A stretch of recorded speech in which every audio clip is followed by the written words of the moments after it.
नमस्कार साथियों, आज आपके साथ मैं जुड़ रही हूँ एक खास मेहमान को लेकर। ये खास मेहमान जानते हैं कौन है? ये उत्तराखंड के पूर्व police DGP Shri Alok B लाल हैं।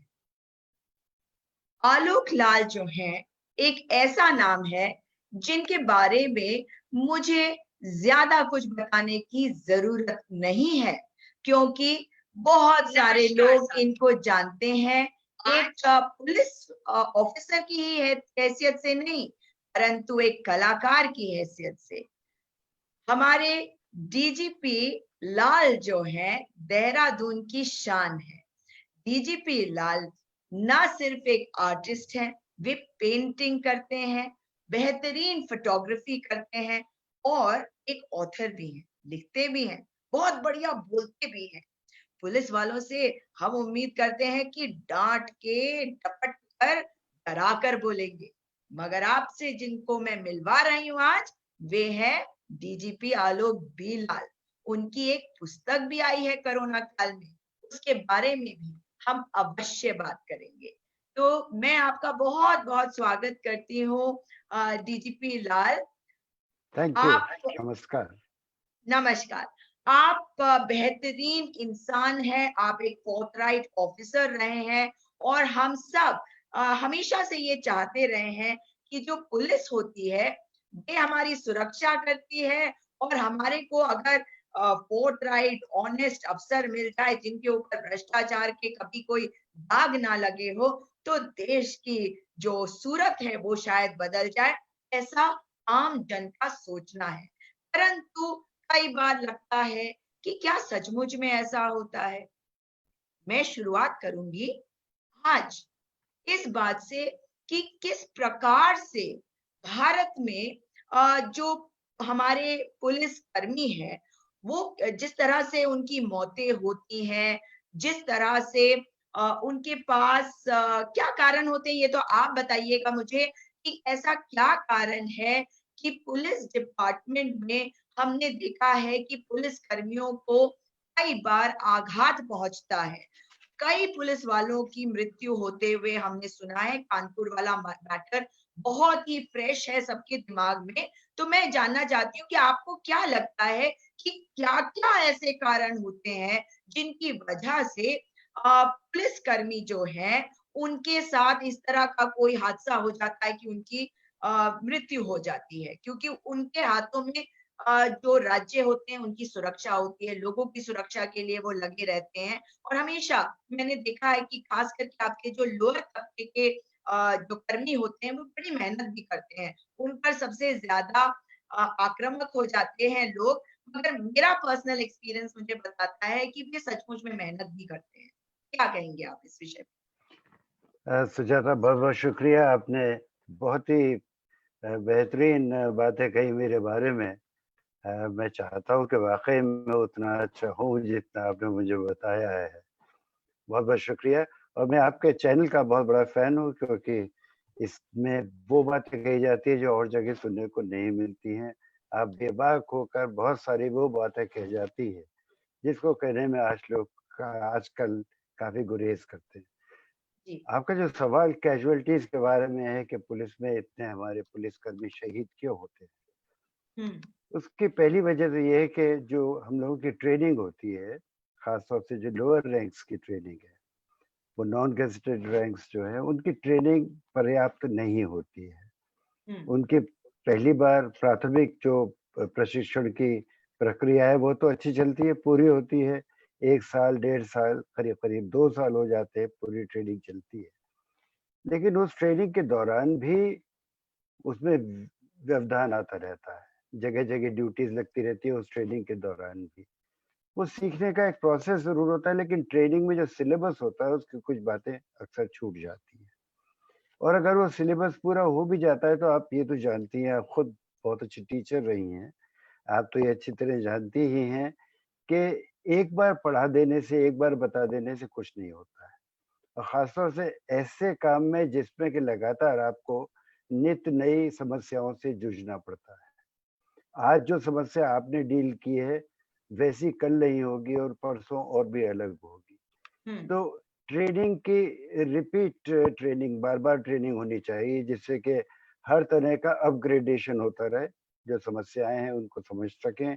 इसलिए एक तो ट्रेनिंग, दूसरे हमारे यहाँ स्टाफ बहुत कम है, तो जितना चाहिए उससे बहुत कम होने की वजह से एक आदमी 2 कभी-कभी 3 आदमियों का काम करता है। हम्म। एक हमारा पुलिस कांस्टेबल कभी-कभी 18 घंटे 14 से 18 घंटे तक ड्यूटी देता है एवरेज पर। हम्म। और जब कभी भी हम विदेश के अधिकारियों से मिलते हैं, वो लोग आश्चर्यचकित हो जाते हैं कि हम लोग इतना काम कर कैसे लेते हैं? क्योंकि उनके यहाँ तो बहुत स्ट्रिक्टली 8 घंटे का रूल फॉलो होता है। 8 तो 3 सिपाही की जगह हमारे यहाँ 1 सिपाही होता है। 8-8 घंटे 24 घंटे के बजाय 1 सिपाही से उम्मीद की जाती है कि वो 24 घंटे उपलब्ध रहेगा। फिर स्ट्रेस के फैक्टर्स पे कोई ध्यान नहीं दिया जाता। बहुत स्ट्रेस रहता है पुलिस के जॉब में, बल्कि आजकल तो सरकारी नौकरियों में सभी में स्ट्रेस है। हम्म। परफॉर्मेंस का स्ट्रेस है, पब्लिक की अवेयरनेस बहुत बढ़ गई है, पब्लिक की एक्सपेक्टेशंस का स्ट्रेस है। और पुलिस का स्ट्रेस इसलिए भी बढ़ जाता है कि उसको कब गोली झेलनी पड़ जाए, कब पत्थर खाने पड़ जाएँ, कब गालियाँ पड़नी शुरू हो जाएँ, कब भीड़ उतारू हो जाए आपकी जान लेने के लिए, ये कुछ पता नहीं चलता है। तो ये एक स्ट्रेस फैक्टर भी चलता है।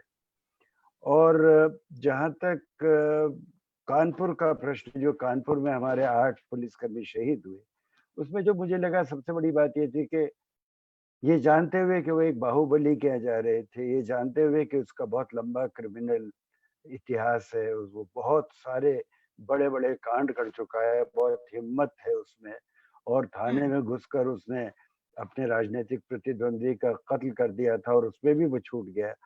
ऐसे आदमी क्या जब रेड करने जा रहे थे, तो हम्म। पूरी तैयारी से जाना चाहिए था, सफिशिएंट फोर्स लेके जाना चाहिए था, उसके बारे हम्म। में इंटेलिजेंस कलेक्शन लेकर जाना चाहिए था, पूरी उसके बारे में आंतरिक आंतरिक जानकारी होनी चाहिए थी। इसका हम्म। उल्टा हुआ वहाँ पर कि उसको हमारी आंतरिक जानकारी थी, हम ही उसमें मारे गए। तो ये सबसे बड़ी बात है। एक और ज़रूरी बात सोचने की है जिसको सरकार को इमीडिएटली कुछ करना चाहिए। हमारे इक्विपमेंट बहुत आउटडेटेड हो गया है। हम क्रिमिनल से लड़ने जाते हैं, क्रिमिनल का इक्विपमेंट हमसे 1 या 2 कदम आगे रहता है। उसके वेपन्स हमसे अच्छे होते हैं। उसके पास हम्म। कम्युनिकेशन के साधन भी अब बहुत अच्छे हो गए हैं। उसके पास गाड़ियाँ भी हमसे कहीं अच्छी होती हैं। तो ये सारे फैक्टर्स हैं जिनमें ध्यान देने की ज़रूरत है। पुलिस वाले अंधाधुंध गोली चला नहीं सकते। उनको कोलैटरल डैमेज का भी ध्यान रखना पड़ता है। ऐसा नहीं हम्म। कर सकते कि सामने दुश्मन है इसलिए गोली चला दो। गोली हम्म। चलाना लास्ट रिसॉर्ट होता है और बहुत सारे स्टेप्स हैं वो लेने चाहिए। मुझे ये हम्म। लगता है कैजुअल्टीज़ की एक वजह ये भी। लेकिन डीजीपी लाल, मैं एक चीज और आपसे जानना चाहती हूँ। मुझे ऐसा लगता है कि अगर हम बात कर रहे हैं कानपुर वाले मैटर के बारे में, तो कहीं ना कहीं बहुत सारे सवाल है जो लोगों के मन में है। आप कह रहे हैं कि इंटेलिजेंस कलेक्शन नहीं हुआ, मगर एक बाहुबली है वहां पर जो पूरी तैयारी के साथ बैठा हुआ है, और पुलिस डिपार्टमेंट के अंदर ही ऐसे लोग बताए जा रहे हैं जो उन्हें इन्फॉर्म कर रहे हैं। आप इसे कैसे करके देखते हैं कि डीएसपी देविंदर जो हैं, वो बाकायदा बार-बार पत्राचार कर रहे थे, कॉरेस्पॉन्डेंस कर रहे थे, लिख के दे रहे थे।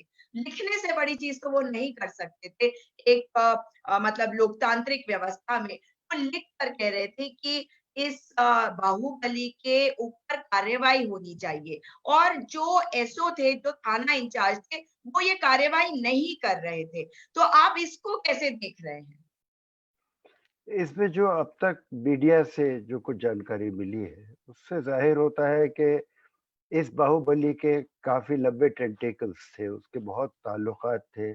पॉलिटिकल लीडरशिप में भी ताल्लुकात थे, यहाँ तक कि मध्य प्रदेश के मंत्री के साथ भी ताल्लुकात थे। ऐसा हुँ। आदमी जिसको इस तरह का प्रोटेक्शन पॉलिटिकल मिला हुआ है हुँ। और जिसके पुलिस अधिकारियों से ताल्लुकात हैं, सब जगह देखिए सच्ची बात ये है कि पैसा एक ऐसी चीज़ है जो हर एक को खरीद सकता है। पॉलिटिशियन को पैसे के अलावा वोट्स की ज़रूरत पड़ती है और हुँ। आजकल जो इलेक्शंस होते हैं उसमें बाहुबली बहुत काम करते हैं। कहा हुँ। जाता है कि ये जो बाहुबली था इसके पास हज़ारों की संख्या में वोट्स थे। ब्राह्मणों के वोट से या ऐसे लोगों के वोट से जो किसी ना किसी वजह से इसके दबाव में थे। इतने सारे वोट लेने के लिए हर पॉलिटिशियन को ऐसे लोगों की जरूरत पड़ती है। तो जो सिस्टमिक प्रॉब्लम है सबसे बड़ी उसमें यही है कि इस तरह के बाहुबली जो कि जेल के पीछे होने चाहिए, जेल की सलाखों के पीछे होने चाहिए, वो न सिर्फ सामने रहते हैं बल्कि हमारे हिफाजत करने वाले लोगों के, हमारे कानून बनाने लोग जो जो विधायिका है जिसमें एमएलएज होते हैं, एमपीज होते हैं, उनको इलेक्ट करके भिजवाने का काम करता है। तो ऐसा कानून कैसे बनेगा जो इस तरह के लोगों को अकाउंट फॉर कर सके?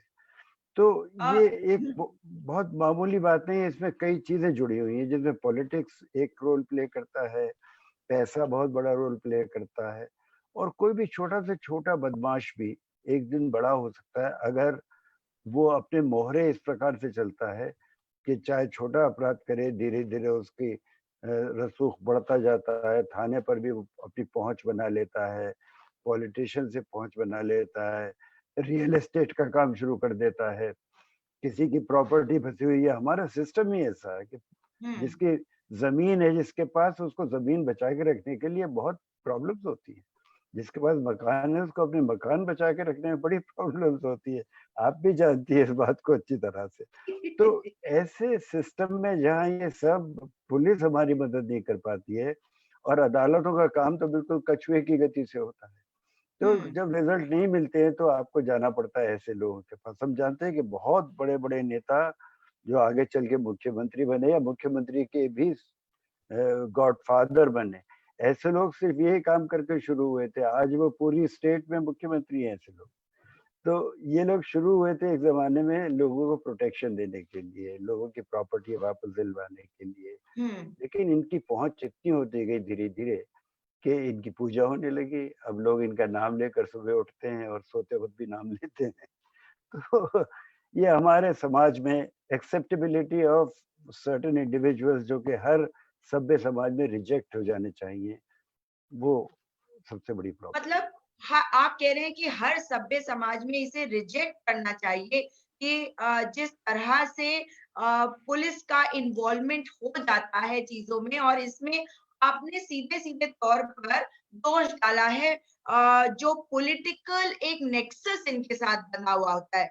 ये भी कहा जा रहा है इस कानपुर वाले मैटर में कि विकास दुबे जो है वो 100 के करीब कॉन्स्टिट्यूएंसीज को इफेक्ट करते थे। वही ब्राह्मण वोट की बात कर रही हूँ मैं। तो जब ऐसा होता है तो पॉलिटिकल बॉसेस से क्या ये बहुत मुश्किल होता है कि पुलिस वाले अपने दम पर कुछ कर सके? मैं एक एग्जांपल आपको उसके बारे में डिस्कस करना चाहती हूँ कि जैसे हांगकांग में आपने देखा कि जब प्रोटेस्टर्स आए सड़कों पर तो देश की बात आ गई, और जो पुलिस है वो प्रोटेस्टर्स के साथ भी हो गई। और आपने अमेरिका में भी देखा कि जॉर्ज फ्लॉयड वाला मैटर जब हुआ तो मतलब जिस तरीके से पुलिस को छोड़ा जा रहा था लोगों के ऊपर, उसमें पुलिस वालों ने कई-कई ऐसे हमने सीन देखे, वो लोगों के आगे हाथ जोड़ रहे थे, वो माफी मांग रहे थे, वो अपने घुटनों पे बल आकर उनसे कह रहे थे कि वे लोगों के साथ हैं और वे क्षमा चाहते थे कि जॉर्ज फ्लॉयड के साथ ऐसा हुआ। हमारे देश में जब लोगों को मारा जाता है, पीटा जाता है, इतना कुछ हो जाता है, और पॉलिटिकल बॉसेस, मैं फिर मध्य प्रदेश की बात करूँगी। मैंने कल बयान देखा वहाँ के गृह मंत्री का, जिन्होंने ये कहा, मतलब एक गरीब दलित दंपति, उनकी पिटाई करी गई क्योंकि उन्होंने सरकारी ज़मीन पर एन्क्रोचमेंट करी हुई थी और उनको मारा-पीटा गया, उनके बच्चे बिलख रहे थे, उन्होंने कीटनाशक खा लिया आत्महत्या करने के मंशा से। फिर पुलिस उन्हें खींच के ले जा रही, उनके परिजन रोक रहे, मगर पुलिस जो है डंडे बरसा रही थी। मतलब एक तरफ मैं बात करना चाहती हूँ कि पुलिस वालों के ऊपर इतना बोझा क्यों है? पुलिस वालों के लिए इतना मुश्किल क्यों हो जाता है?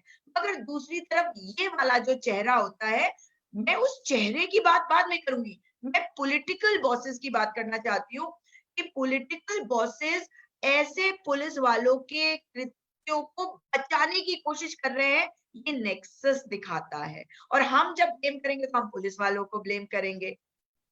तो आप ये मतलब पॉलिटिकल एंगल जो है, क्या ये ही मेन रोल प्ले करता है पुलिस की बर्बरता के लिए भी? क्या पुलिस, अगर पॉलिटिकल बॉसेस को हटा दिया जाए, तो आपको क्या लगता है कि क्या पुलिस अपनी कार्रवाई ढंग से करेगी या तब भी कुछ हद तक मारपीट इसी प्रकार से करेगी? ये मुश्किल क्वेश्चन है, अगर आप देखें नहीं, तो। नहीं, मुश्किल नहीं है, इसका आसान सवाल है। आसान जवाब है। देखिए ऐसा है, जब कभी भी ऐसी आउटरेजियस कोई घटना होती है, जैसे कि वो तमिलनाडु में बाप और बेटे को पुलिस ने मार दिया, कितनी बिल्कुल, बर्बरता से मारा, लेकिन क्या उसकी बिल्कुल। प्रतिक्रिया हमारे पूरे देश में हुई? जैसे कि अमेरिका में एक जी।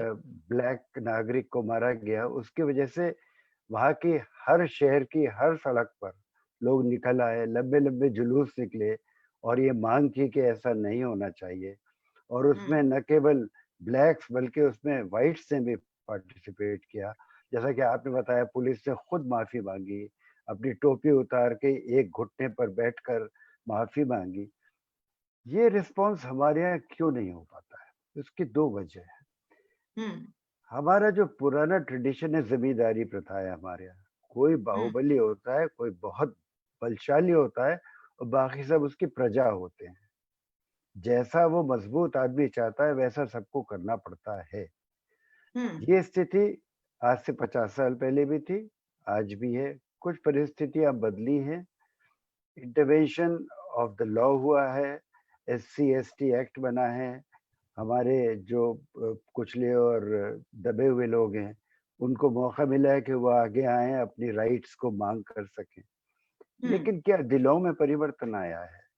दिलों हुँ, में परिवर्तन जितना आना चाहिए था वैसा नहीं आया, और अमेरिका में एक घटना ने, मुझे ऐसा लगता है, बहुत लोगों का दिल पलट दिया है।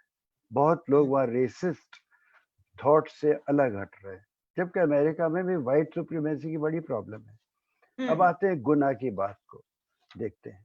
गुनाह में देखिए ऐसा था कि अगर वो ज़मीन वाक़ई सरकारी थी, तो उसकी जाँच से पता चल जाता है कि उसकी सरकारी है कि नहीं है। और अगर हुँ, सरकारी थी और वो गलत तरीके से वहाँ पर अपनी पैदावार कर रहा था, अगर वहाँ पर उसने एक फसल लगा रखी थी, तो उसमें जो लीगल एक्टिविटी थी वो करनी चाहिए थी। मुझे ऐसा लगता है कि इसके पीछे कोई न कोई किसी का इशारा ज़रूर निहित है। हुँ, हो सकता है वो वहाँ का कोई मज़बूत राजनीतिक राजनैतिक व्यक्ति हो, कोई हुँ, मज़बूत लोकल इन्फ्लुएंसर हो। हुँ, आजकल इन्फ्लुएंसर की बड़ी वैल्यू है। वो इलेक्शन लड़ते नहीं हैं, लेकिन जो चाहते हैं सरकार वही करती है। तो हुँ, ये इन्फ्लुएंसर्स भी कई बार जो चाहते हैं कराते हैं। मुझे लगता है कि आज आपने किसी टॉक में ये बात कही थी कि शायद कोई उस ज़मीन को खरीदना चाह रहा होगा या अलॉटमेंट कराना चाह रहा होगा या कुछ ऐसा जी, होगा। तो अगर ऐसी बात है तो ये जाँच से सामने आ सकती है। लेकिन हुँ, हमारे यहाँ जाँच की जो बात है वो सबसे इंटरेस्टिंग बात है। देखिए हुँ, ऐसा इतने बड़े-बड़े कांड हमारे देश में हुए हैं, उनकी बहुत हाई लेवल पे जाँच हुई। कोई हुँ, सुप्रीम कोर्ट के जज ने की, किसी रिटायर्ड सीबीआई डायरेक्टर ने की, कहीं किसी बहुत हाई लेवल के नोन पब्लिक फिगर ने की, कुछ ग्रुप्स ने इंक्वायरीज़ की, किसी पार्टी ने भेजा। जैसे आज मैं सुन रहा था कि मध्य प्रदेश में भी कांग्रेस पार्टी ने एक जाँच के लिए दल भेजा है। तो ये सब हुँ, लोग करते बहुत जाँच हैं। हुँ, उस जाँच से निकलता क्या है, एक्शन क्या होता है, वो पता नहीं कैसे गायब हो जाता है। बहुत हुँ, सारी फाइलें मैंने अपने पुलिस हेडक्वार्टर्स में देखी थी, यूपी में भी, जो फलाँ जाँच रिपोर्ट, फलाँ की जाँच रिपोर्ट 1935 में दाखिल हुई थी, 1940 में, कोई 1961 में, फलाँ में, और इतने साल में आप अंदाज़ा लगाइए उस पर कितनी धूल डिपॉज़िट हुई होगी। बिल्कुल, लेकिन उसमें धूल झाड़ के, उसको पढ़ के वैसे एक्शन लेने की कोशिश कितने लोगों ने की होगी, वो बहुत ही कम है। तो जी, हमारे यहाँ जाँच का जो एक स्वांग होता है, एक नाटक होता है, हुँ, दिखाया जाता है।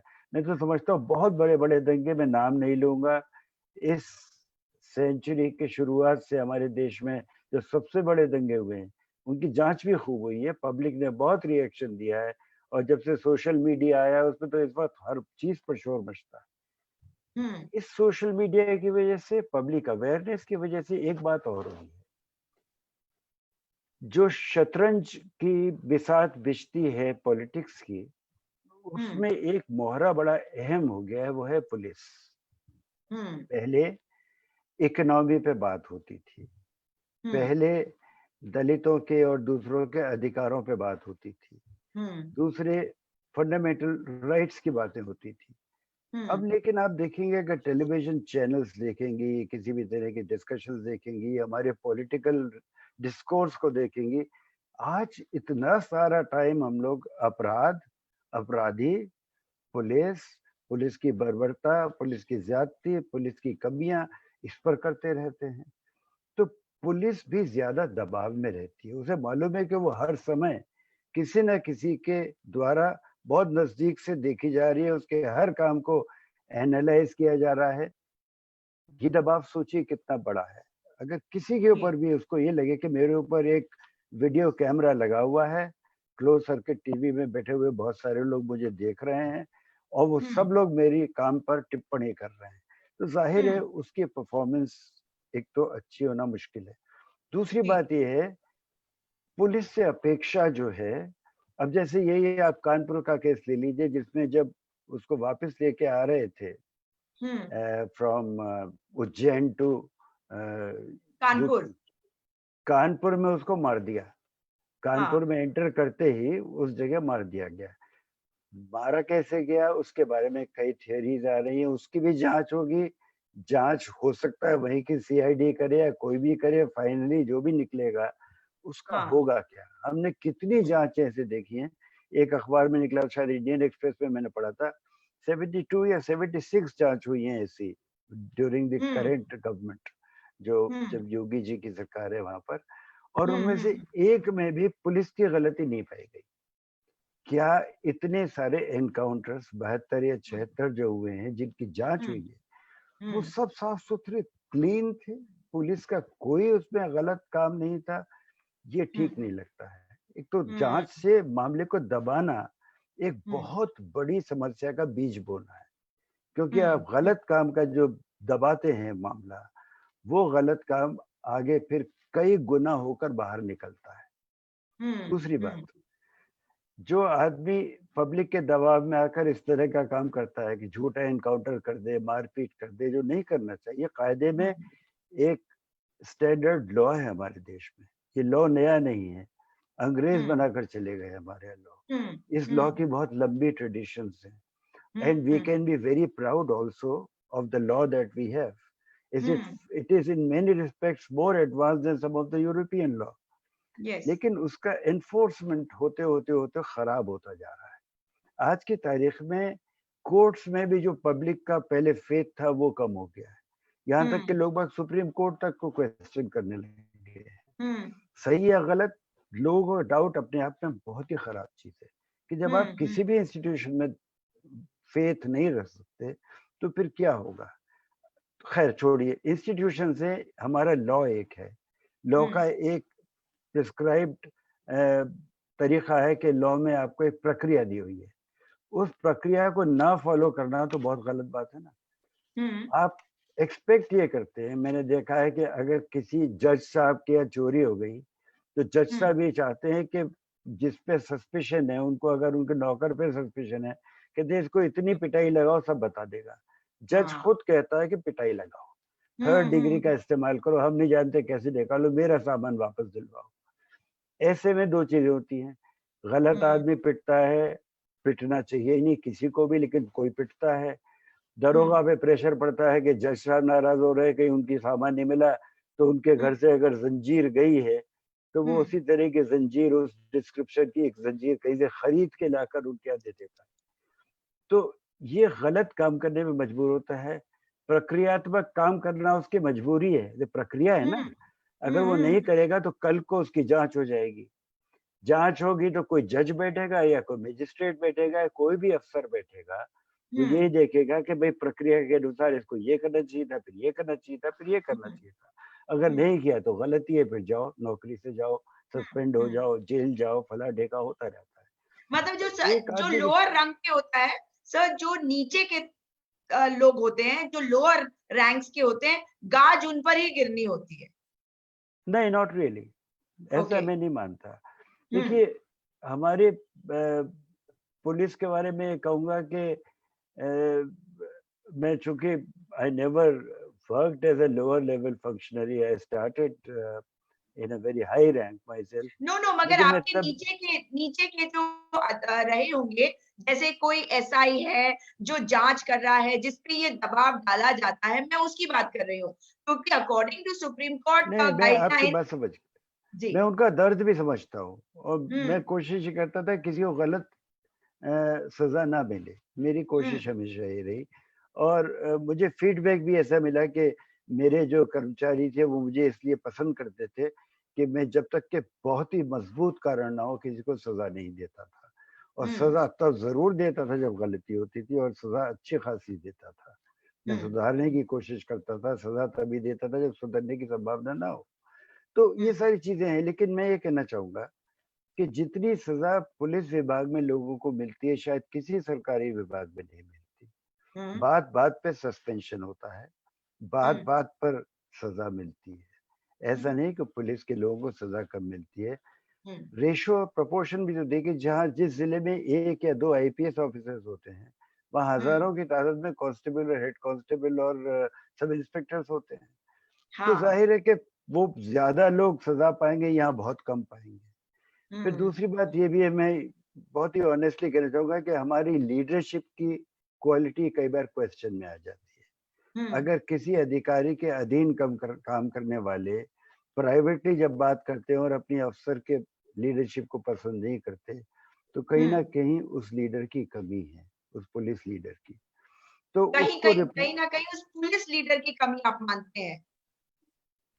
पुलिस लीडर की कमी मानते हैं कि जो लोअर रैंक वाले को सजा दे रहे हैं और अगर कोई हायर रैंक वाला है उसको सजा नहीं दे रहे, उसे बचा ले रहे हैं। मैं इसमें बिल्कुल क्लियर आपसे जानना चाहती हूँ, क्योंकि ये बहुत ही चिंताजनक विषय रहता है कि जैसे कानपुर का इंसिडेंट ही नहीं, आपको आज बताऊं, आज एक मैटर इलाहाबाद हाई कोर्ट के सामने आया राजा भैया का।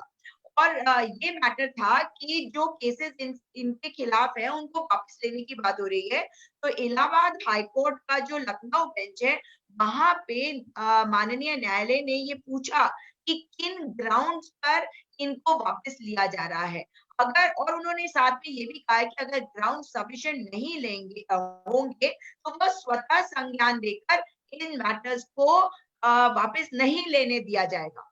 तो मतलब इसमें जो आप बात कर रहे हैं कि जो लीडरशिप, तो कहीं न कहीं लीडरशिप की तो कमी है कि अगर पॉलिटिकल लीडरशिप आप पे दबाव डाल रहा है, आप खुद इतने सक्षम हैं, तो क्या ये ज़रूरी नहीं है कि आप पूरी पुलिस फ़ोर्स आप एकजुट होकर आपके लीडर आपका साथ दे और जो पॉलिटिकल लीडरशिप अगर गलत आपको करने को कह रही है, तो आप उससे बच सकते हैं। क्या लगता है आपको कि ऐसा हो सकता है? पहली बात तो ये है कि मुकदमा वापस लेने का अधिकार पुलिस के पास नहीं होता है। मुकदमा तो सरकार वापस लेती है। उसमें अप्रूवल होम मिनिस्टर का होता है और हुँ। यूपी में आम तौर पर मुख्यमंत्री खुद होम मिनिस्टर होते हैं। तो वो हुँ। बहुत लंबी फाइल चलती है और हुँ। मुझे याद नहीं पड़ता मैंने किसी भी केस में, even in one single case in my entire career, मैंने मुकदमा वापस लेने के लिए रिकमेंडेशन की हो। खासतौर से ऐसे मामलों में जहां मुकदमा कायम होने के बाद विवेचना से तथ्य सामने आ रहे हैं जिसकी वजह से उसको सजा मिल सकती है। आमतौर पर ऐसे में वो भाग-दौड़ करता है। भाग-दौड़ करके अपने आप को बचाने की कोशिश करता है। हुँ। जब सज़ा नहीं मिल रही होती तो वैसे ही चुपचाप देखता रहता है कि ये तो वैसे ही मामला खत्म हो जाएगा। हुँ, हुँ, हुँ। जब हम बड़ी मुश्किल से ऐसी तफ्तीश कर पाते हैं, ऐसी विवेचना कर पाते हैं कि किसी को सज़ा मिले, ऐसे में बहुत कष्ट होता है जब सरकार ये निर्णय लेती है कि वापस ले लो मुकदमा। तो यूपी में तो बड़े-बड़े लोगों के मुकदमे वापस हुए हैं, कोई बात नहीं है उसमें। तो ख़ैर आती है बात दूसरी आपने बात कही कि क्या पुलिस स्टैंड ले सकता है? हुँ। भई मैंने लिया था और मुझे कभी आपने उसकी परेशानी कोई नहीं। सज़ा भी भुगती? ट्रांसफ़र हो जाता है, लेकिन अगर आपके खिलाफ कुछ है नहीं तो ट्रांसफ़र के अलावा उससे ज़्यादा कुछ होता नहीं है। हुँ, अच्छा, हुँ, जहाँ तक ये बात है कि आदमी स्टैंड ले सके, उसके लिए हुँ, उसको स्ट्रेंथन करना होगा। तो हुँ, जो पुलिस में सुधार की बात चल रही है, प्रकाश सिंह जो हमारे डीजीपी थे यूपी के, उनका केस है, सभी जानते हैं उसके बारे में। हुँ, सुप्रीम कोर्ट के ऑर्डर 2006 में हो गए थे और हुँ, लगभग 10 साल ये मुकदमा चला। उसके बाद जाकर सुप्रीम कोर्ट ने बहुत ही क्लियर गाइडलाइंस दी, 14 साल हो गए उसको। राम भी 14 साल वनवास से वापस आ गए थे, हमारा ये अभी तक वहीं पड़ा हुआ है। वहीं इनको पड़ा हुआ। इम्प्लीमेंट नहीं कर रही है, सुप्रीम कोर्ट से ऊपर कहाँ जाएगा कोई, किससे आदेश कराएगा? और हम्म। ये जो लेथार्जी है, ये अकारण नहीं है, ये बहुत हम्म। जांच समझकर है, जान हम्म। समझकर है। अगर पुलिस उस हद तक फंक्शनली फ्री हो जाए, मैं पुलिस के प्रोफेशनल फ्रीडम की बात कर रहा हूँ, उसकी हम्म। जवाबदेही 100% होनी चाहिए। हम्म। कोई ना कोई ऐसा स्तर होना चाहिए जहां पर उसको जवाबदेही देनी हो, चाहे वो अदालत हो, चाहे वो हमारा सरकारी तंत्र हो। लेकिन राजनीतिक तौर पर ऐसा होना ठीक नहीं है। हम्म। अगर कोई आदमी सही काम कर रहा है तो उसको तबादला कर दिया जाए। तबादला कहने को तो कोई सजा नहीं है, लेकिन हम्म। वास्तव में आप अंदाजा लगाइए कि सब कुछ सडनली उखड़ जाता है। आदमी के हम्म। बच्चे वहाँ पढ़ रहे हैं, वहाँ पर हम्म। वो रहना शुरू किया, उसने अभी घर में मूव किया है, तैयारी कर रहा है कि अगली दिवाली के लिए वो कुछ सामान नया ला रहा है घर में, और दिवाली से एक दिन पहले ट्रांसफर ऑर्डर आ जाता है। वो क्यों आता है कि उसने कोई सही काम किया है। तो जब सही काम की वजह से ये तबादले होते हैं, ये रोकना बहुत जरूरी है। और इसके लिए जो सुप्रीम कोर्ट के निर्देश है उसके मुताबिक एक फिक्स टेन्योर होना चाहिए कि हम्म। मिनिमम कम से कम 2 साल तक डीजीपी अपनी पोजीशन से नहीं हट सकता। हम्म। और उसके हटने के लिए उसी तरह के नियम बनाए थे जैसे कि किसी जज को हटाने के लिए बड़ी मुश्किल से हम्म। हटता है कोई जज, बहुत स्ट्रॉन्ग रीजंस देने पड़ते हैं, फाइल पे हम्म। रिकॉर्ड करना होता है। In the case of DGP, मुख्यमंत्री या होम मिनिस्टर को खुद लिखना पड़ता है क्यों हटाया 2 साल से हम्म। पहले। हम्म। लेकिन वो सब इम्प्लीमेंट नहीं हुआ। अगर हुआ भी तो उसमें बहुत से कॉम्प्रोमाइजेस हो गए। हमारे प्रदेश में भी एक पुलिस एक्ट बना। जिन हाँ। लोगों ने पुलिस एक्ट बनाने में बहुत मेहनत की, वो जब ऊंची पोजीशंस में पहुंचे, अपने खुद की मेहनत को उन्होंने नकार दिया, क्योंकि वो सब वही करने लगे जो पॉलिटिकल बॉसेस चाहते थे। तो हम्म। हमारे अगर एक्ट बना भी तो उस एक्ट हम्म। को डाइल्यूट करके बनाया गया, और जो डाइल्यूशन था, फर्दर डाइल्यूशन हमारे खुद के ऑफिसर्स ने भी किया। तो मैं इसको 100% पॉलिटिशियंस की गलती नहीं मानता। एक तो मैं हमारे जो रिफॉर्म्स होने चाहिए वही नहीं किए गए, और जो रिफॉर्म्स थोड़े बहुत हुए भी हैं उसका इम्प्लीमेंटेशन करने में हमारे खुद के साथी आईपीएस के ऑफिसर्स भी कमजोर पड़े। तो मैं अगर एक। मजबूती से कोई एक्शन लेगा, अगर उसका हम्म। फिक्स टेन्योर है, हट नहीं हम्म। सकता, तो उसको हिम्मत होगी, वो एक्शन लेगा जो लेना चाहिए, फिर हम्म। रूल ऑफ लॉ चलेगा। बिल्कुल, लेकिन मैं यहीं पे एक बात आपसे करना चाहती हूँ कि जैसे एक पुलिस कंप्लेंट अथॉरिटी बनाई गई है, और ये भी Prakash Singh versus union of India में जो जजमेंट आया माननीय उच्चतम न्यायालय का, उसके हिसाब से बनाई गई, उसकी गाइडलाइंस में था।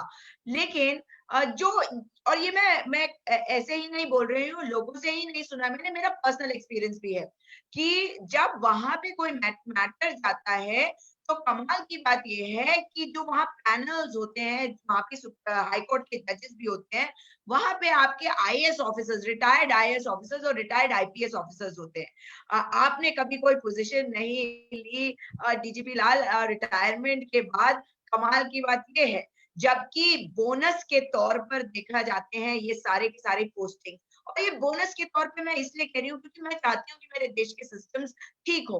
जब वहां पे कोई मैटर जाता है, तो वहां पे बहुत सारे लोग मेरे पास आते हैं, वो कहते हैं कि हमारे ऊपर प्रेशर डाला जा रहा है कि तुम अपना केस वापस ले लो क्योंकि हम भी कुछ नहीं कर सकते। और मैं आपको एक एग्जांपल बताना चाहती हूँ इसमें कि मेरे पास एक कोई विकास नगर का कोई व्यक्ति आया, जहाँ पे पुलिस ने उसके साथ बड़ा उसका उत्पीड़न किया था, उसके साथ मारपीट भी करी थी, और उसने मुझे कहा कि मुझे पुलिस शिकायत प्राधिकरण ने ये कहा है कि हम एसपी रैंक के ऊपर किसी को नहीं बुला सकते, एसपी रैंक के ऊपर नहीं बुला सकते, जबकि ये सरासर गलत था। फिर मतलब जो भी मुझे उसे लिख के देना था वो लिख के दिया, क्योंकि पुलिस शिकायत प्राधिकरण तो डीजीपी तक को बुला सकते हैं।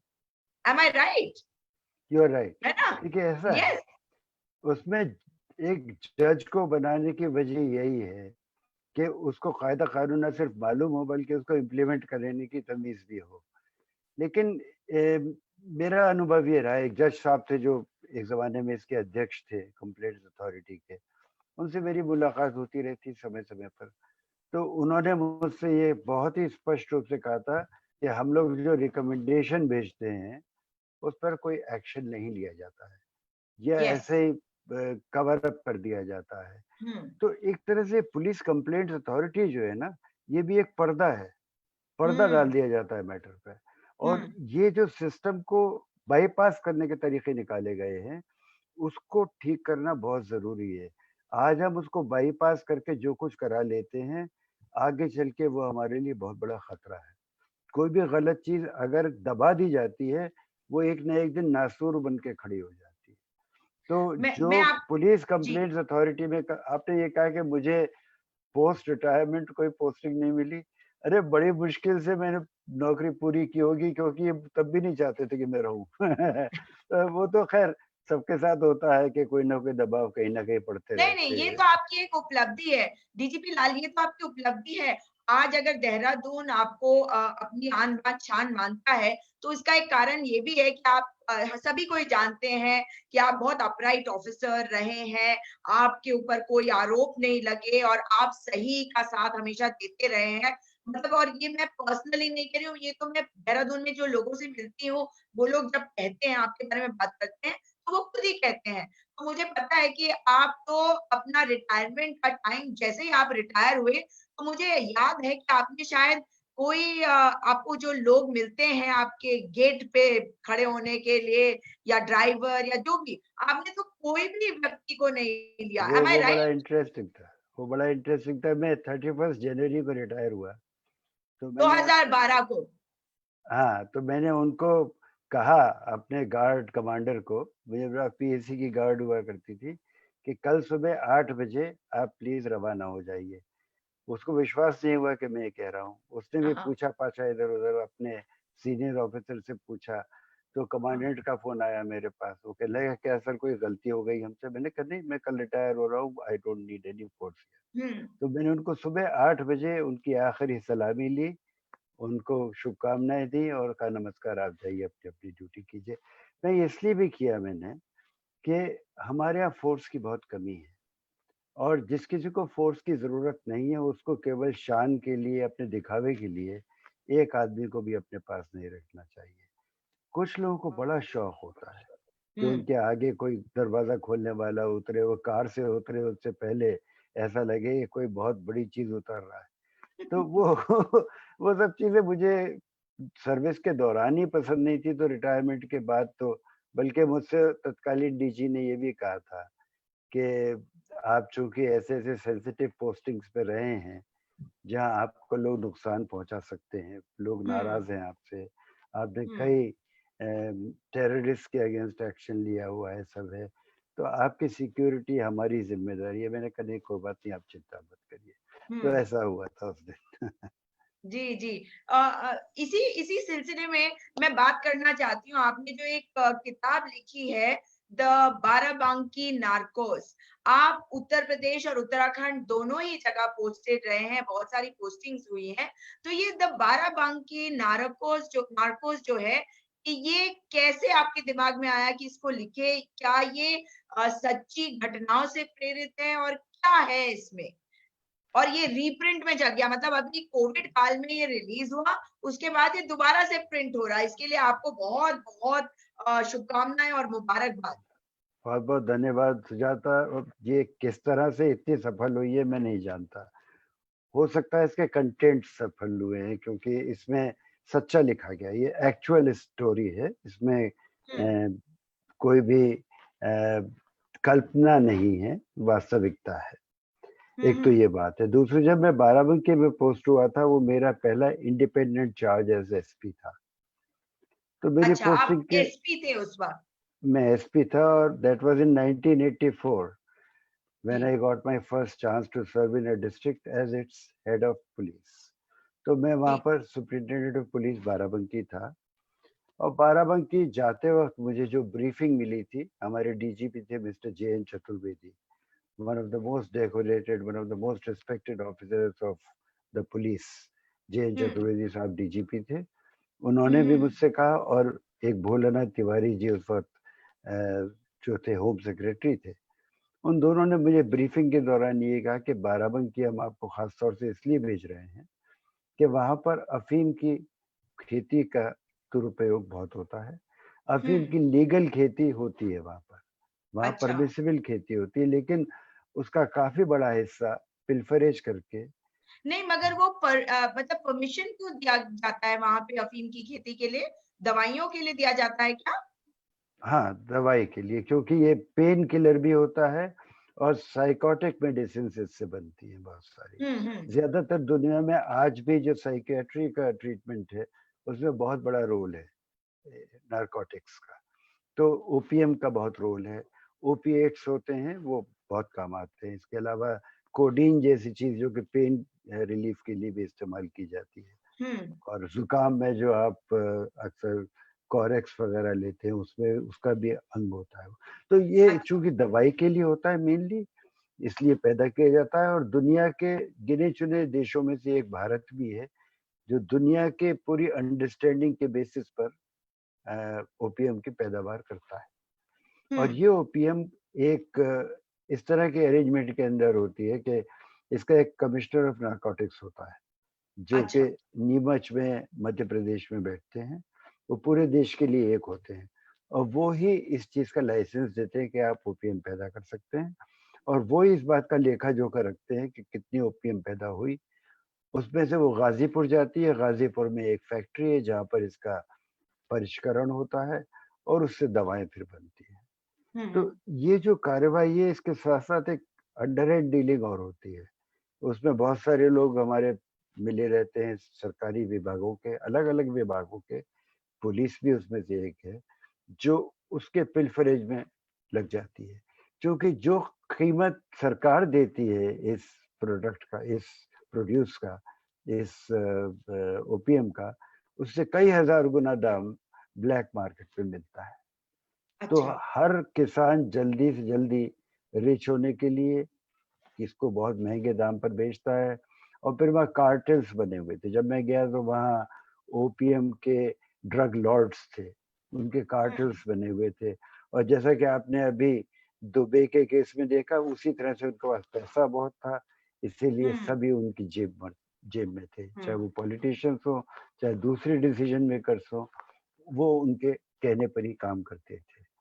तो ऐसे में अगर इनके खिलाफ एक्शन लिया जाता था, तो पुलिस वालों को ही नुकसान ज़्यादा होता था। तो ये दूसरे अच्छा। विभाग के लोगों को भी होता था, लेकिन आम तौर पर पुलिस को होता था। हुँ, तो हुँ। जब मैं जा रहा था तब मुझसे ये कहा गया कि बहुत बदनामी हो रही है शासन की, हमारे पुलिस विभाग की बहुत बदनामी हो रही है, आपको जाके इसको किसी भी तरह से रोकना है। हुँ। तो जो मेरा एक्सपीरियंस इससे रिलेटेड है, वो इस किताब में मैंने पूरा लिखा है। और मैं चाहूँगा सुजाता कि आप भी पढ़ें इसको। और इसको, बिल्कुल। इसके बारे में बहुत सारे लोगों ने लिखा। अभी आप प्रकाश सिंह साहब का नाम ले रही थी। हुँ। और बहुत सारे न्यूज़पेपर्स जो इंडिया में पब्लिश होते हैं, नेशनल न्यूज़पेपर्स, उसमें जो रिव्यू है, उसमें एक बात बहुत लोगों ने लिखी है कि हुँ। ये किताब हमारे यंगस्टर्स को पढ़नी चाहिए। ये अच्छा। किताब हमारे यंग पुलिस ऑफिसर्स को पढ़नी चाहिए। ये किताब हमारे यंग ब्यूरोक्रेट्स को पढ़नी चाहिए, क्योंकि इससे उनको बहुत से आइडियाज़ मिलेंगे, बहुत सारा उनको प्रोत्साहन मिलेगा कि सही काम कैसे किया जा सकता है। और जी, जी। एक सेसपूल ऑफ पॉलिटिकल अगलीनेस के बीच में किस तरह से कमल की तरह खिला जा सकता है। तो ये हाँ। पॉसिबल है कि आप अच्छा काम कर सके, चाहे चारों तरफ से आप खराबियों से घिरे हों। तो इस मामले में मुझे जो सफलता मिली थी, उसमें सबसे बड़ी बात ये थी कि I could set a world record. तो 14 14 क्विंटल ओपीएम उस वक़्त पकड़ी गई थी, जो 14 आज की क्विंटल ओपियम? 14 क्विंटल ओपीएम और 4 किलो मॉर्फिन। तो ये हेरोइन, 4 किलो हेरोइन। तो हाँ, उस टाइम पर इसकी कीमत कई 100 करोड़ थी, आज तो हाँ, हज़ारों करोड़ है। हाँ। तो बहुत से लोग हमारे ऐसे दोस्त हैं जो ये कहते हैं मुझसे, कह रहे आप तो पूरा देहरादून खरीद सकते थे। तो सच में, इस तरह की बिल्कुल। बात थी। तो खैर जहाँ तक उस पोस्टिंग का सवाल है, उसके बारे में मैंने किताब लिखी। सब्सिक्वेंट कुछ पोस्टिंग्स और हैं सुजाता, आपको जान के खुशी होगी, जिसके बारे में मैं किताब लिख रहा हूँ। एक किताब में मानस जो मेरा बेटा है, वो मेरा जी, को-ऑथर है। हम दोनों मिलकर वो किताब वंडरफुल। लिख रहे हैं। होपफुली जल्दी आपको पढ़ने को मिलेगी। पब्लिशर ने उसको ले लिया है पब्लिश करने के लिए। Hopefully by 2021 this book will be in your hands. Oh wonderful! आपको इसके लिए बहुत-बहुत बधाई कि थैंक यू। पब्लिशर भी आ गए और हम तो इंतज़ार करेंगे इस किताब का। आप ये भी बता दीजिए कि द बाराबंकी नार्कोस को ऑर्डर करने के लिए क्या करा जाए? क्योंकि कोरोना काल में बाहर तो जा नहीं सकते, आप जानते हैं, ज़्यादा कोई जाना भी नहीं चाहता। नहीं, यहाँ के दुकानों पे अवेलेबल है वो। 2-4 दुकानों पे अवेलेबल है। इसके अलावा अमेज़न और फ्लिपकार्ट ऐसे चैनल्स पर भी उपलब्ध है। हाल में मैंने देखा कल, चूँकि वो हुँ, रीप्रिंट हो रही है इसलिए कहीं-कहीं पर ख़त्म हो गया है। तो जी, अच्छा भी है कि हमें पता चल रहा है कि ख़त्म हो गई पहला एडिशन उसका। तो जी। उन्होंने हमें रिपोर्ट किया है कि we are printing more copies and very soon we will be replenishing stocks. तो तो वहाँ भी जो पहुँच जाएगा। जी, तो मेरी इस बात को मतलब इन्होंने बिल्कुल साबित कर दिया जो बात मैं कह रही थी, क्योंकि बहुत सारे लोग हमारे साथ जो जुड़ते हैं, वे ना केवल देहरादून के होते हैं, बाहर के बहुत सारे लोग होते हैं। तो यानी कि जो बात मैं कह रही थी कि आपको देहरादून के लोग अपनी आन-बान और शान मानते हैं, ये इससे प्रूव हो जाता है क्योंकि हर एक कोई जाके आपकी किताब को खरीद रहा है और यहाँ की दुकानों में किताब जो है वो ऑलमोस्ट खत्म हो गई है उसकी कॉपी। तो मैं इंतज़ार करूँगी और आपसे जानना चाहूँगी कि कहाँ से खरीदूँ, वहाँ से जाके लेके आऊँगी। मैं अंत की तरफ चलते हुए आज के इस वार्तालाप के आपसे एक चीज़ और जानना चाहती हूँ। आपने देखा होगा, आपने ये बात ऑलरेडी कह दी है कि लोगों का भरोसा जो है वो जुडिशरी से उठता जा रहा है, क्योंकि जुडिशरी भी कहीं न कहीं उनको ब्लेम करना पड़ेगा क्योंकि हर चीज़ को डिले करते हैं, हर चीज़ को इतना कॉम्प्लिकेटेड करते हैं और कई बारी चाहे सवाल उठाया जाए या नहीं अ, डीजीपी लाल, कई बारी बड़ा दुःख होता है देखकर कि जो अधिकारी बैठे होते हैं, उन्हें पता ही नहीं होता कि क्या करना है। जब कोई स्टेट केस होता है, जब कोई क्राइम होता है, तो इसमें पार्टी जो होते हैं मैं चाहती हूँ कि आप लोगों को बताएँ कि उसमें पार्टी सरकार होती है, उसमें राज्य होती है। जब भी कोई अपराध होता है, वो अपराध राज्य के विरुद्ध किया जाता है, ना कि किसी इंडिविजुअल के। अगर सपोज़िंग मेरे विरुद्ध किसी ने कोई अपराध किया है, तो मैं कंप्लेनेंट हूँ, मैं उसमें शिकायत करता हूँ, लेकिन उस अपराध को स्टेट के विरुद्ध माना जाता है। ये मैं चाहूँगी कि आप लोगों को बताएँ और साथ में ये भी बताएँ कि इसमें आपको क्या लगता है कि पुलिस को कार्रवाई ठीक प्रकार से क्यों करनी चाहिए और वे क्यों नहीं कर पाते?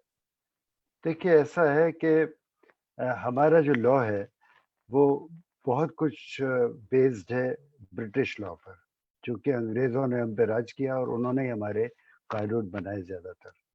तो वहाँ पर भी जो केस लड़े जाते हैं, वो ब्रिटिश गवर्नमेंट की तरफ से लड़े जाते हैं और उसके हुँ, पीछे एक बड़ा सही थिंकिंग है।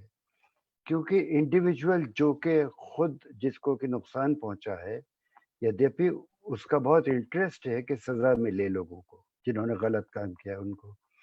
लेकिन जो पूरा प्रोसेस है, एक तो बहुत लंबा होता है।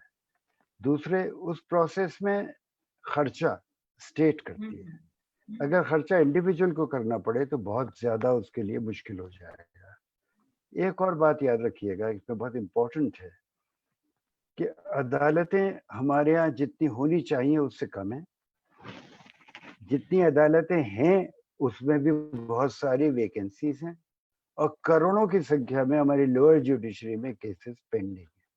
हुँ, तो एक लंबी कतार लगी हुई है। आपके लिए आपका केस, मेरे लिए मेरा केस या किसी के लिए उसका अपना केस दुनिया का सबसे इम्पोर्टेंट केस होता है। बिल्कुल। लेकिन उस अदालत में जिसमें कि हज़ारों केसेस पहले से पेंडिंग है, कब आपका टेक अप होगा कुछ पता नहीं। अब जो आप बात करिए कि पुलिस की अहमियत क्या है इसमें?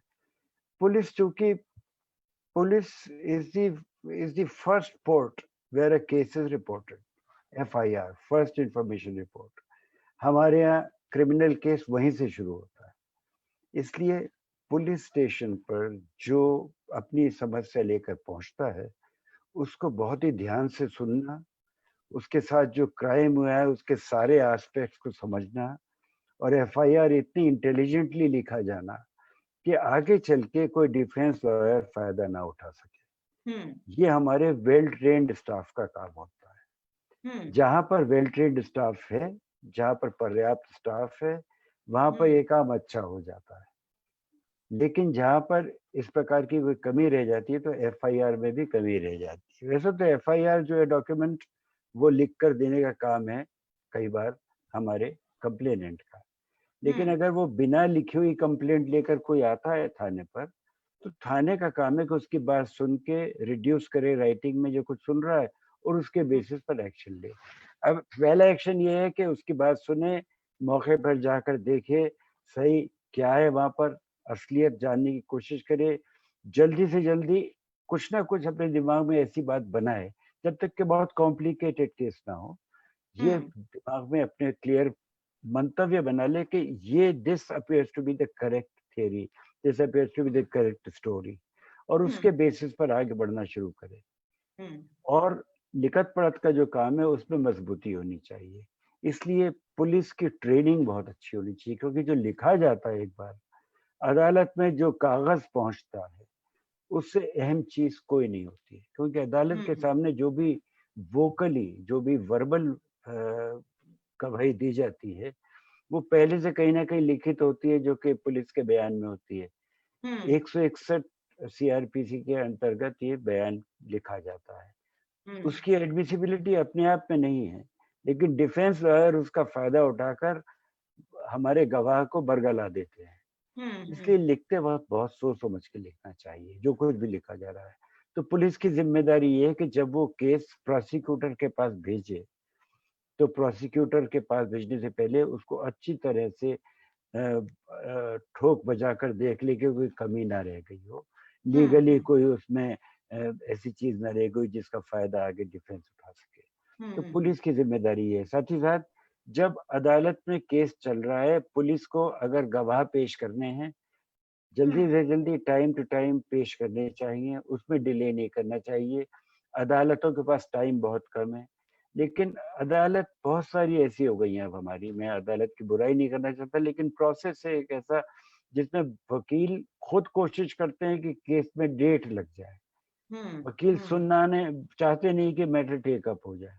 डिफेंस के लॉयर्स की एक की काबिलियत बनी रहती है कि डेट ले ली उसने, तो ये डेट लेने की बात आती है। उनके पैसे बनते रहते हैं। हाँ, हर अपीयरेंस का पैसा होता है। वकील हूँ फिर भी बता रही हूँ आपको। एक और सुना गया है, पता नहीं सच है कि नहीं है, होम मिनिस्ट्री में एक आजकल एक कार्रवाई चल रही है कि शायद जो पुलिस के पास पावर है कुछ केसेस में वो थाने से ही आपको बेल दे सकती है, बेलेबल ऑफेंसेस है जो थाने पर, उसको बदल रहे हैं कि अब पुलिस बेल नहीं दे सकती, मैजिस्ट्रेट के पास ही जाएगा। उसकी वजह से वकील बहुत सारे बीच में आ जाएंगे। मामूली केसेस में किसी की पिक पॉकेटिंग का छोटा सा मामला है, लेकिन बेल आप नहीं दे सकते थाने से, उससे समाज को खतरा नहीं है, ऐसे आदमी को भी बेल नहीं दे सकते। किसी का साइकिल थेफ्ट है, उसमें भी बेल नहीं दे सकते, वो जाएगा अदालत, और जब अदालत जाएगा तो सोचिए कितनी लंबी प्रक्रिया उसके बेल होने की हो जाएगी। हमारी जेल्स वैसे ही ओवर क्राउडेड है, कितने लोग जेल में बढ़ जाएंगे उसकी वजह से। एक केस एक दिन में तो डिसाइड होता नहीं है, छोटे छोटे केसेस कई हफ्ते महीने चल जाते हैं। मुझे नहीं लगता ये मूव करना चाहिए सरकार को। ये नहीं मूव करना चाहिए, आपको ऐसा लगता है? जी, बेल अ, जो पुलिस को एप्लीकेबल है, एडमिसिबल है bail at the police station, उसको बरकरार रखना चाहिए। अगर आपको ऐसा लगता है कि पुलिस कुछ गड़बड़ करती है, उसकी जांच करवाइए, गलत लोगों के खिलाफ एक्शन लीजिए, लेकिन एक अच्छे प्रोविजन को बदलिए मत। आप कौन कौन से प्रोविजन को बदलेंगे भाई? ऐसे कितने प्रोविजन है जिनमें बेईमानी करते हैं लोग, किसी में मजिस्ट्रेट बेईमानी करते हैं, किसी में पुलिस बेईमानी करती है, किसी में एक्स वाई जी कोई भी बेईमानी करता है, तो आप क्या एक्ट बदलती रहेंगी, लॉ बदलती रहेंगी? वो तो ठीक नहीं है ना। बिल्कुल, और ये तो बिल्कुल मैं भी आपसे इसमें पूरी तरह से सहमत हूँ, क्योंकि जैसे ही आप वकीलों को एक एंट्री पॉइंट दे देते हैं, वहीं पे प्रॉब्लम स्टार्ट हो जाती है। मैंने जैसा कि देखा आरटीआई के मैटर में, वकीलों को मैं सच बता रही हूँ कि मैंने देखा कि उनको उसे फ्रेम करना नहीं आता था, उसके क्वेश्चंस वो फ्रेम करना नहीं जानते थे। मैंने बहुत बहुत सारे वकीलों को देखा। और आप यकीन नहीं मानेंगे कि जब लोगों को उसमें अपील में जाना पड़ता था, तो वो लोगों से पैसा लेते थे अपील तैयार करने के लिए, जैसे पता नहीं कौन-सी अपील तैयार कर रहे हैं। तो मेरे पास ऐसे कई बार लोग आते थे। ये सिस्टम्स इसलिए बनाए गए हैं ताकि लोगों के लिए आसानी हो जस्टिस पाने के लिए। लेकिन अगर हम इसे कॉम्प्लिकेट करेंगे तो ये बड़े दुःख की बात है। मैं आखिर में आपसे ये जानना चाहती हूँ, आजकल लोग कह रहे हैं कि जैसे हैदराबाद में जो बेटी का रेप हुआ प्रियंका रेड्डी का और उसके बाद उसकी हत्या कर दी गई, उसके जो वो अपराधी बलात्कारी हत्यारे थे, उनका पुलिस ने एनकाउंटर कर दिया। उसी तरह विकास दुबे का पुलिस ने एनकाउंटर कर दिया। और मैं देख रही हूँ, मुझे इतना दुःख होता है देखकर, पता नहीं आपको आप क्या कहेंगे इस बारे में कि जो हमारे विधायक हैं, सांसद हैं, वो कहते हैं तो आप क्या चाहते थे कि उसको बचाए रखते? अगर उसकी मतलब अगर उसका एनकाउंटर हो गया तो आपको दिक्कत क्या है? जबकि एनकाउंटर में बहुत सारे सवाल हैं। लोगों का ये मानना हो गया है, आम जनता ये मानने लग गई है कि एनकाउंटर कर देना चाहिए अपराधियों का, क्योंकि अपराधी जो है वो कानून व्यवस्था में से अपना लूप होल्स का यूज़ करके निकल जाता है। इसको आप क्या कैसे देखते हैं आप लोगों को क्या कहना चाहेंगे? लोगों को क्या समझाना चाहेंगे इसके बारे में? क्या मैं गलत बोल रही हूँ कि मुझे दुःख होता है, ऐसी मंशा देख के लोगों की? ये बताइए कितनी आयरनी है, कितना अजीब-सा ये विरोधाभास है कि एक तरफ पुलिस से आप बेल देने की ताकत वापस ले लेना चाहते हैं कि पुलिस बेईमान है और पुलिस बेल देने में गड़बड़ करती है। दूसरी तरफ आप पुलिस को ये खुली छूट देना चाहते हैं कि तुम जिसको गोली मारना चाहो मार दो। हुँ, तो जिस पुलिस में आपको इतना भी इख्तियार नहीं है कि वो किसी मुल्ज़िम का बयान लिख सके, किसी गवाह का बयान लिख सके। आपको मालूम है ना जो बयान पुलिस लिखती है, उसकी लॉ में कोई वैल्यू नहीं है। हुँ, उसका बिल्कुल। इस्तेमाल सिर्फ़ डिफेंस लॉयर करते हैं, उसको उसकी कहानी को बिगाड़ने के लिए। हुँ, तो जब पुलिस में आपको बिल्कुल विश्वास ही नहीं है और कानून इस तरह का बनाया है, जो कि ये दिखाता है कि पुलिस विश्वास के काबिल नहीं है, तो आप ऐसी पुलिस को ये छूट कैसे दे सकते हैं कि वो किसी की जान ले ले? और जान जी। लेने से ज़्यादा अल्टीमेट तो कुछ हो नहीं सकता ना कि आपने खत्म कर दिया आदमी को, over, hmm, you can't do anything about it. वो यस। 4 लोग जो मारे गए हैं, क्या किसी वजह से उनको साइलेंट किया गया? जो विकास दुबे मारा गया उसके मरने के बाद कितने सारे सवाल उस पूरे मसले में उठ रहे हैं कि क्या ऐसा हुआ, क्या वैसा हुआ? भाई आप क्यों नहीं सीधा काम करना चाहते? हुँ, जब कानून में लिखा हुआ है कि ये प्रोसेस चलेगा, आदमी गिरफ्तार होगा अगर तो उसको मजिस्ट्रेट के सामने पेश करना पड़ेगा। अब आप वो तमिलनाडु का केस देखिए, हुँ, उसमें बाप और बेटे को इतना मारा-पीटा थाने पर ले जाके मामूली सी बात पर कि वो हुँ। गिवन टाइम के बाद भी दुकान खोल रखी थी। चलिए, नहीं, इसमें मैं आपको एक और कहानी बताती हूँ। वो एक मोबाइल फ़ोन माँग रहा था उनसे खरीदना, उसके पैसे देने को वो तैयार नहीं थे। ये भी कहानी आ नहीं, रही है। वही मैं कह रहा हूँ। अब वो दोनों मर गए, मार दिए गए। अब वो कुछ बता तो सकते नहीं हैं। ऐसे ही अगर आप किसी को खामोश करना चाहें, जो आपको लगता है कि मेरे खिलाफ गवाही दे सकता है, पुलिस भी तो ऐसा कुछ काम कर सकती है कि पुलिस ठेका लेकर लोगों को मारना शुरू कर दे। ये हुँ, भी तो मैं मुझे याद है सन 1980 की बात है। हुँ, 1980 में मैं एसपी कानपुर में था, कानपुर में एसपी था। हुँ, वहाँ पर एक उस समय विश्वनाथ प्रताप सिंह की गवर्नमेंट थी और राजेंद्र त्रिपाठी जी एक होम मिनिस्टर थे। तो एक मीटिंग हुई जिसमें कि एक लिस्ट लेकर होम मिनिस्टर आए थे और उस लिस्ट में उन लोगों के नाम लिखे थे जिनको के अकाउंट फॉर करना था। ऐसा था और हमारे वरिष्ठ पुलिस अधिकारी मैं तो खैर उस वक्त I was not the ultimate और द सोल डिसीजन मेकर मैं तो आई हाँ, was working as SP in the rural area under an SSP तो जो ओके, बॉस थे उन्होंने एसपी रूरल एरिया और एसपी सिटी के बीच में एक मैच करा दिया कि देखे हाँ। कौन ज्यादा मारता है ना आप सोचिए कि इससे ज्यादा घटिया बात क्या हो सकती है मैंने अपने मतलब आप एसएसपी पुलिस से को कह दिया हत्यारा बना रहे हैं। हाँ मैंने अपने एसएसपी से कह दिया कि मैं इस चीज में पार्टिसिपेट नहीं करना चाहता ये बहुत गलत है इसका ड्यू प्रोसेस है, we should follow due process. Now this was 40 years ago. हाँ, Even today we are discussing the same thing.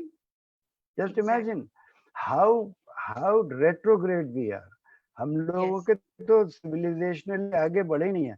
हम कह रहे थे भारत की संस्कृति बहुत पुरानी है और हम पीस लविंग है. अगर हम पीस लविंग हैं तो हमारे यहाँ इस शक पर के किसी ने गाय की हत्या कर दी है, उसको आप जान से मार डालते हैं. मुझे याद है जब मैं स्कूल में पढ़ता था, बहुत छोटा था, स्कूल में हम्म, पढ़ता था. एक बार मैं एक शहर की एक गली के बाहर से निकल रहा था. वहाँ मेरे स्कूल के पास एक किताब की दुकान थी. मैं उस दुकान पे जा रहा था. उसके पास जो गली थी उससे एक आदमी को पीटते हुए बाहर लाए लोग. हम्म, लहूलुहान था और नीचे पटका के वो मेरे सामने आकर गिरा. मैंने हाँ, जिंदगी में पहली बार किसी को उस एज में देखा कि उसके खून निकल रहा था मुंह से, कान से, पीट रखा था. बड़ा मजबूत सा आदमी था. हम्म, मालूम ये पड़ा कि वो आदमी उस जगह पहले भी देखा गया था और जब वो पहले आया था तो वहां पर जेब कतरी हो गई थी. अब अच्छा, दोबारा जब वहां पर आया है तो लोगों ने ये अंदाजा लगाया कि ये जेब कतरा है और ओ, मारना पीटना शुरू कर दिया. उसकी करीब करीब जान ले ली. मरा नहीं वो, लेकिन करीब करीब जान ले ली. तो that was my first exposure to the so called peace loving Indians. हम लोग डेफिनेटली पीस लविंग नहीं है.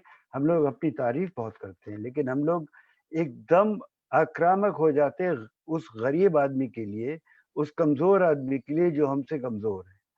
हम अपने हम्म, से जरा से ऊपर आदमी से जो हमसे ज्यादा मजबूत है, हम उसके सामने बिल्कुल भीगी बिल्ली बन जाते हैं.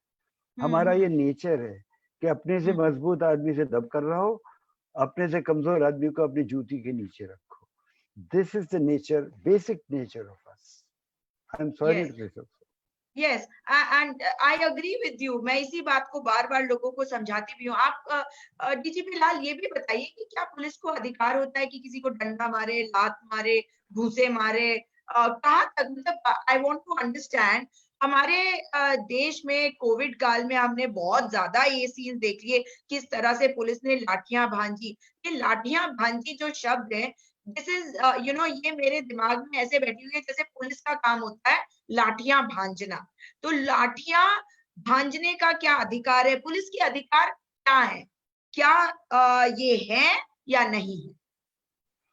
देखिए, लाठियाँ भांजना एक जो शब्द आप यूज कर रही हैं उसमें मुझे नहीं लगता लाठियाँ मारना होता है. वो जमीन पे मारते हैं, दिखाते हैं, हवा में लहराते हैं, एक्चुअली हम्म, मारते नहीं है. तो वहां हम्म, तक तो तब भी गनीमत है. मारने के लिए भी एक प्रोसीजर है.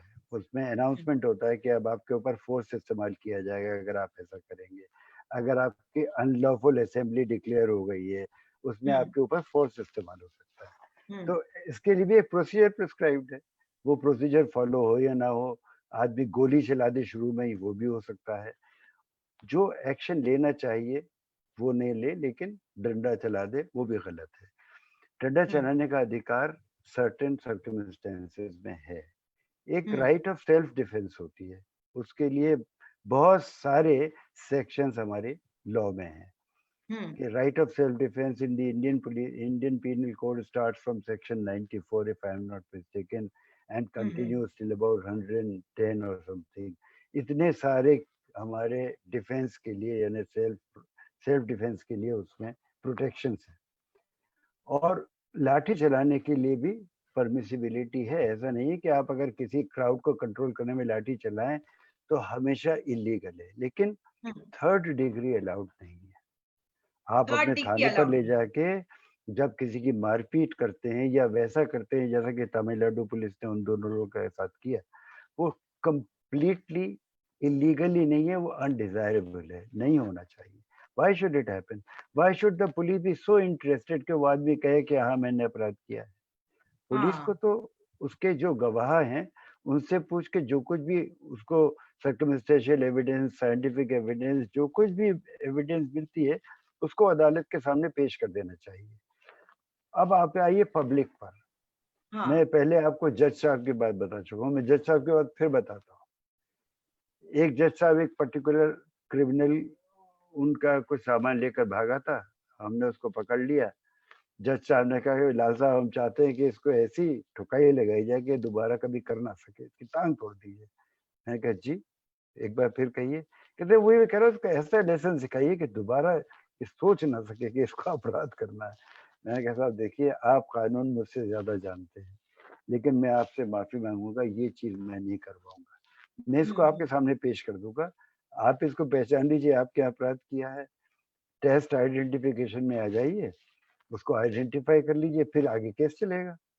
कहते हैं आप मुझे टीआई परेड में बुलाएँगे? मैंने कहा ये कायदा कानून है, ये लिखा हुआ है कि अगर कोई उसका गवाह है और वो पहचान सकता है तो हम उसको बुला के दिखाएँगे कि ये तो नहीं है कहीं, बल्कि उसकी बड़ी लंबी परेड होती है, उसकी शक्ल के कई लोग खड़े किए जाते हैं, तो वो सारे खड़े किए जाएँगे। कहते अच्छा रहने दीजिए, चलिए कोई बात नहीं, लेकिन इसका ज़रा ठोक-पीट कर ठीक कर दीजिएगा ना। This is how the judiciary behaves in these cases, जबकि वो खुद उसमें, लेकिन वही जज साहब अगर जाँच करते किसी दरोगा के खिलाफ कि उसने मारपीट की, ह्यूमन राइट्स का मैटर आ जाता, तो उस दरोगा को वो ज़रूर जेल भेजते। तो मैं ये कहना चाह रहा हूँ, ये डबल स्टैंडर्ड्स जो हैं हमारी सोसाइटी में बहुत प्रिवेल करते हैं, और जिस सोसाइटी में पुलिस की या कानून की इज़्ज़त नहीं है, उस सोसाइटी में आप कानून की रक्षा कैसे करेंगे? कैसे चलेगा कानून? आपके घर पे कोई आता है और आप अपने बेटे से ये कहते हैं कि जाके कह दो पापा घर में नहीं है। उसने क्या सीखा आपसे? या आप जब बच्चे को स्कूल छोड़ने जाते हैं और लाल बत्ती क्रॉस करते हैं तेजी से क्योंकि स्कूल के लिए देर हो रहे हैं, तो बच्चा पूछता है कि मिस ने बताया था कि हम लाल बत्ती क्रॉस नहीं कर सकते, लेकिन आपने तो कर ली। तो कोई बात नहीं बेटा, तुम्हें देर हो रही थी। अगली जगह पर एक पुलिस वाला खड़ा होता है, पुलिस वाला उसको सूटी बचाता है, रोकता है हाथ ऊपर करके, रोकने के बजाय फिर फुर से निकल जाता है कि फिर हंसता है वो बच्चा डर के उससे लिपट जाता है कि ये आपने फिर क्या किया, ये तो पुलिस वाला नाराज हो जाएगा, पुलिस तो कह रही कुछ नहीं कर पाएगा, हम तो निकल लिए ना, तुम्हारी देर नहीं होगी ना। इस एक प्रोसेस में उसने अपने बच्चे को ये सिखा दिया कि तुम कानून की इज्जत मत करो, कुछ नहीं होता इससे। ऐसी अपब्रिंगिंग जब होगी तो हमारी सोसाइटी में कैसे इम्प्रूवमेंट आएगा, सुजाता बताइए। हाँ, बिल्कुल। समय की कमी है, वरना ये मेरी कॉन्वर्सेशन आपके साथ ये चलती रहती। मैं आपको दोबारा निमंत्रित करूँगी, क्योंकि मैं चाहती हूँ कि आप जिस सिम्प्लिसिटी के साथ और क्लैरिटी के साथ आप बातों को बता रहे हैं, ताकि हम लोगों को जागरूक कर सकें, उनके अधिकार बता सकें। जो बात आपने कही, समाज में ये सब होता है, क्योंकि समाज में मुझे लगता है कानून का डर खत्म हो गया है। और वो इसलिए क्योंकि जिन लोगों की आप बात कर रहे हैं, वो लोग हैं जो जानते हैं कि पैसा देके के वो पुलिस को खरीद सकते हैं, वो जानते हैं कि वो किस तरह से अपने जो कॉन्टैक्ट्स हैं पुलिस में या सिस्टम में, उनका इस्तेमाल करके, चाहे पॉलिटिकल एस्टैब्लिशमेंट हो, पुलिस पर दबाव डाल के अपने ऊपर कोई केस नहीं होगा उनका। और चालान से तो उन्हें कोई मतलब ही नहीं होता कि 50 रुपए का चालान है या 100 रुपए का, वो भर देंगे। तो ये एटीट्यूड ज़रूर है, लेकिन फिर भी मुझे ऐसा लगता है कि हमें ज़रूरत है, हम लोकतंत्र में रहते हैं और हमारे जो सिस्टम्स हैं, हमारे जो विधायक हैं, जो सांसद हैं, जो सरकार में बैठते हैं, जो ब्यूरोक्रेट्स हैं, जो पुलिस वाले हैं, उनको भी अपनी ज़िम्मेदारी समझनी चाहिए कि उनका काम है कि वो एग्ज़ाम्पल सेट करें। क्योंकि हर चीज़ हम एक्सपेक्ट करें कि समाज से शुरू हो, मुझे लगता है कि वो पूरी तरह से सही नहीं होता है, क्योंकि पहले मैं भी इसी बात को कहा करती थी। अब मुझे ये दिखाई देता है कि हमें अकाउंटेबिलिटी फिक्स करनी है और हम अपने सिस्टम्स में, अपनी सरकारों पे, अपने पुलिस डिपार्टमेंट में ये कोशिश करें कि ये अकाउंटेबल हो, ये ज़िम्मेदार बने, ये गलत को गलत और सही को सही बताएँ, और अगर कोई गलत इनके डिपार्टमेंट में कर रहा है तो उसे बचाने की ना कोशिश करे, उन्हें सज़ा अवश्य दे। मैं आपका बहुत-बहुत धन्यवाद करती हूँ डीजीपी लाल, आपसे दोबारा जुड़ूँगी, अगर अंत में कुछ कहना चाहें दर्शकों से।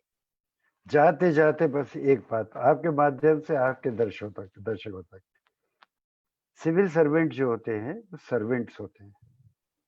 वह आपके सेवक हैं।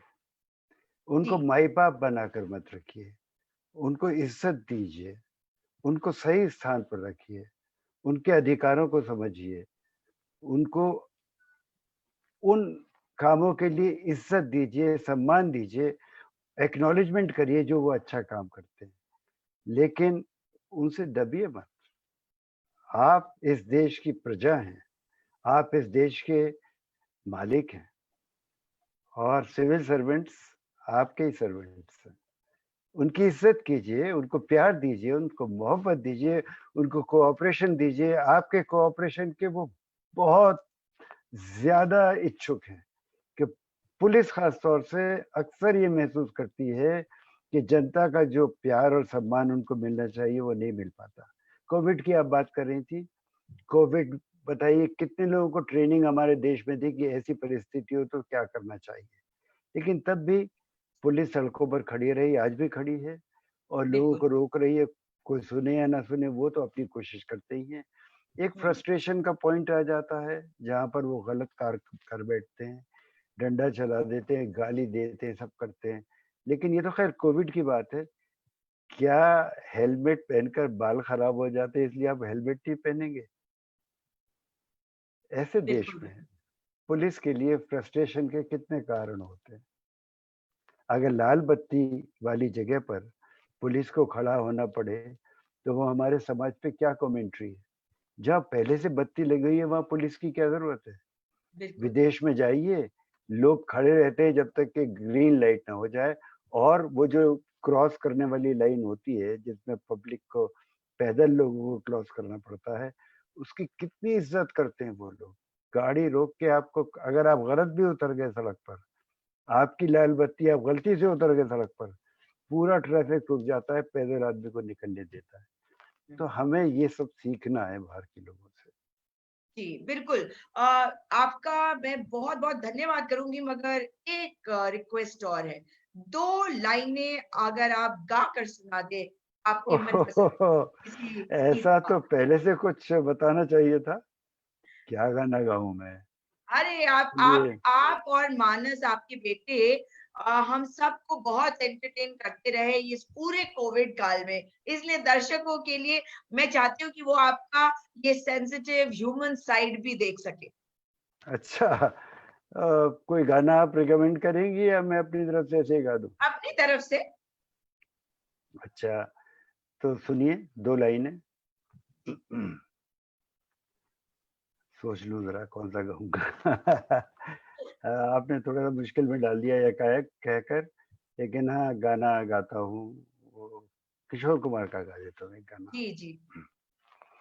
फूलों के रंग से, दिल की कलम से, तुझको लिखी रोज़ पाती, कैसे बताऊँ किस-किस तरह से, पल-पल मुझे तू सताती, तेरे ही सपने लेकर के सोया, तेरी ही यादों में जागा, तेरे ख़यालों में उलझा रहा यूँ, जैसे कि माला में धागा। हाँ, बादल, बिजली, चंदन, पानी जैसा अपना प्यार लेना होगा जन्म हमें कई-कई बार। Thank you. बहुत सुंदर। Thank thank you you very so much. Much. और आपसे मैं दोबारा जुड़ना अवश्य चाहूँगी, क्योंकि आपने जो आखिर में बात बोली ना सिविल सर्वेंट्स के बारे में, उसके बारे में चर्चा आगे ले ज़रूर, जाएँगे, ज़रूर। पब्लिक सर्वेंट्स के बारे में। मैं थैंक यू। आपका धन्यवाद करती हूँ, आपको बहुत-बहुत शुभकामनाएँ और शुभ रात्रि। Thank you very much sir Sujata. Thank you.